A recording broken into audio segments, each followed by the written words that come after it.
Good morning সবাইকে। একটা ছোট্ট গল্প। একদিন মাতা সীতা তার ঘরে মাথায় সিঁদুর দিচ্ছিল। তখন হনুমানজি বাইরে দিয়ে যাচ্ছিল এবং তাকে দেখে জিজ্ঞাসা করেন, মা, আপনি এটা কি করছেন? বলছে, এটা স্বামীর মঙ্গল কামনার জন্য আমি মাথায় সিঁদুর পড়ছি, এতে স্বামীর মঙ্গল কামনা হয়। এটা দেখে হনুমান বলল, আচ্ছা ঠিক আছে। তখন হনুমান কী করলো, তার ঘরে গিয়ে গোটা শরীরে একবার সিঁদুর মেখে চলে আসলো শ্রীরামচন্দ্রের সামনে।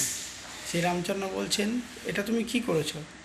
বলছে, মাতা সীতা যদি একটুখানি সিঁদুর গায়ে মাথায় নিয়ে যদি আপনার মঙ্গল কামনা হয়, তাহলে আপনার মঙ্গল কামনার জন্যই আমি গোটা গায়ে সিঁদুর মেখেছি, যাতে আপনার কোনোদিনও কোনো অসুবিধা না হয়।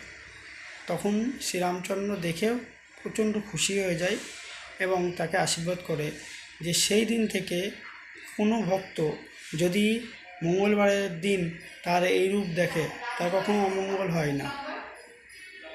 জয় শ্রীরাম।